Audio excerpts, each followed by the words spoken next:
नमस्कार विद्यार्थी मित्रांनो, स्वागत आहे तुमचं गणित शिकूया या यूट्यूब चॅनलमध्ये. विद्यार्थी मित्रांनो, आपण इयत्ता 10वी विज्ञान भाग 1 यामधील प्रकरण 9 कार्बनी संयुगे याचा अभ्यास करत आहोत. त्यामध्ये आज आपण जरा डोके चालवा इथेही जे प्रश्न आहेत त्यांची उत्तरं बघणार आहोत.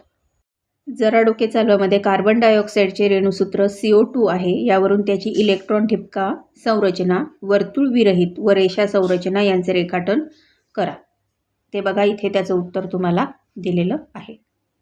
इथे पुढचा प्रश्न आहे, CO2 मध्ये C अणू प्रत्येक O अणूशी कोणत्या बंधाने जोडलेला आहे? त्याचं उत्तर आहे 2 सहसंयोजी बंधाने जोडलेला आहे. गंधकाचे रेणुसूत्र S8 असून यात गंधकाचे 8 अणू एकमेकांना जोडून एक वलय तयार होते. S8 यासाठी इलेक्ट्रॉन ठिपका संरचना, वर्तुळे न दर्शविता रेखाटा. हे बघा, इथे ते तुम्हाला दाखवलेलं आहे. आज आपण कार्बन एक बहुगुणी मूलद्रव्य या घटकासंदर्भात माहिती घेणार आहोत. चला तर आता आपण आजच्या व्हिडिओला सुरुवात करूया. आता इतर काही मूलद्रव्यांप्रमाणेच कार्बनचे अणू संयुजा इलेक्ट्रॉन संधान करून सहसंयुज बंध तयार करतात हे आपण पाहिले. तसेच आपण मिथेन या साध्या कार्बनी संयुगाची संरचना सुद्धा पाहिली. परंतु इतर मूलद्रव्यांपेक्षा कार्बनचे वेगळेपण असे आहे की कार्बनपासून बनणाऱ्या संयुगांची संख्या प्रचंड मोठी आहे. सुरुवातीस आपण पाहिले की धातू व काच, माती यांच्यापासून बनवलेल्या वस्तू वगळता इतर सर्व वस्तू कार्बनपासून बनलेल्या असतात. किंबहुना सर्व सजीव सृष्टी कार्बनच्या संयुगांची बनलेली आहे.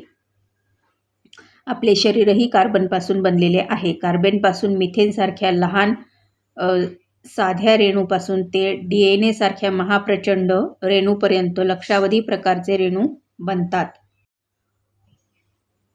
कार्बनी संयुगांच्या रेणू वस्तुमानांची व्याप्ती 10⁻12 पर्यंत पसरलेली आहे. याचा अर्थ असा की कार्बनचे अणू मोठ्या संख्येने एकत्र येऊन प्रचंड मोठे रेणू तयार होतात. कार्बनला हा आगळा वेगळा गुणधर्म कशामुळे प्राप्त होतो? तर कार्बनच्या संयुज बंधाच्या वैशिष्ट्यपूर्ण स्वरूपामुळे कार्बन मोठ्या संख्येने संयुगे तयार करू शकतो. यामधून कार्बनची वैशिष्ट्ये लक्षात येतात. आता ती वैशिष्ट्ये काय आहेत ती इथे खालीलप्रमाणे. तर हे पहिलं वैशिष्ट्य त्यातलं, कार्बनमध्ये दुसऱ्या कार्बन अणूंबरोबर प्रबळ सहसंयुज बंधाची साखळी तयार करण्याची अद्वितीय अशी क्षमता आहे. त्यातून मोठे रेणू तयार होतात. आता इथेच त्या प्रश्नाचं उत्तर तुम्हाला मिळालं बघा इथे की कार्बनला हा आगळा वेगळा गुणधर्म म्हणजे मोठा रेणू तयार करण्याचे जे आगळा वेगळा गुणधर्म आहे तो कशामुळे मिळाला, तर इथे त्याचं उत्तर आहे. तर कार्बन अणूच्या गुणधर्माला शृंखला बंधन शक्ती म्हणतात. कार्बनी संयुगामध्ये कार्बन अणूंच्या मुक्त शृंखला किंवा बद्ध शृंखला असतात. मुक्त शृंखला ही सरळ शृंखला किंवा शाखीय शृंखला असू शकते. बद्ध शृंखला म्हणजे वलयाकार रचना. 2 कार्बन अणूंमधील सहसंयुज बंध प्रबळ असल्यामुळे स्थायी असतो व या स्थायी प्रबळ सहसंयुज बंधामुळे कार्बनला शृंखला बंधन शक्ती प्राप्त होते.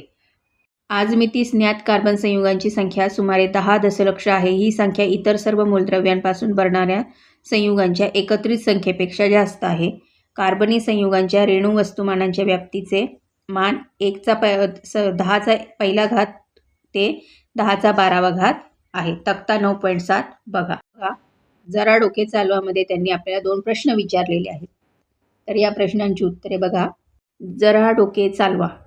हायड्रोजन पेरॉक्साईडचे पुढे दिलेल्या अभिक्रियेप्रमाणे आपोआप अपघटन होते. H-O-O-H पुढे 2H-O-H + O2 यावरून O-O या सहसंयुज बंधाच्या प्रबळतेविषयी काय अनुमान बांधाल? हा पहिला प्रश्न आहे. तर त्याचं उत्तर हायड्रोजन पेरॉक्साईडचे म्हणजे H2O2 आणि O-O एकेरी बंध, हे डॅशला काय म्हणतात? एकेरी बंध म्हणतात. सहसंयुज बंध प्रबळ नसतो म्हणजेच ऑक्सिजनला मालिका बंधन शक्ती नसते. हे अनुमान आपल्याला याच्यातून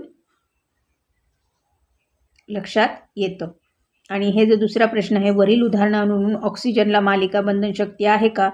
तर हे जे इथे म्हणजेपासून उत्तर आहे ते ह्या प्रश्नाचं आहे. हा जो दुसरा प्रश्न आहे त्याचं उत्तर हे ह्या ब्रॅकेटमध्ये आहे. त्यांनी आपल्याला जो तक्ता बघायला सांगितला होता 9.7 कार्बन संयुग कार्बनी संयुग आणि रेणू वस्तुमान. तर हे इकडे कार्बनी संयुग आपल्याला त्यांनी दिलेत आणि प्रत्येकाचं रेणू वस्तुमान इथे पुढे आहे. आता 2 मध्ये काय, 2 कार्बन अणूंमध्ये 1, 2 किंवा 3 सहसंयोजी बंध तयार होऊ शकतात. यांनाच अनुक्रमे एकेरी बंध, दुहेरी बंध व तिहेरी बंध म्हणतात. एकेरी बंधाबरोबरच बहुबंध तयार करण्याच्या कार्बन अणूच्या क्षमतेमुळे कार्बन संयुगाची संख्या वाढली. उदाहरणार्थ कार्बनचे 2 अणू असलेली इथेन CH3-CH3, एथिन CH2, दुहेरी बंध CH2 आणि इथाईन CH, तिहेरी बंध CH अशी 3 हायड्रोकार्बन संयुगे आहेत.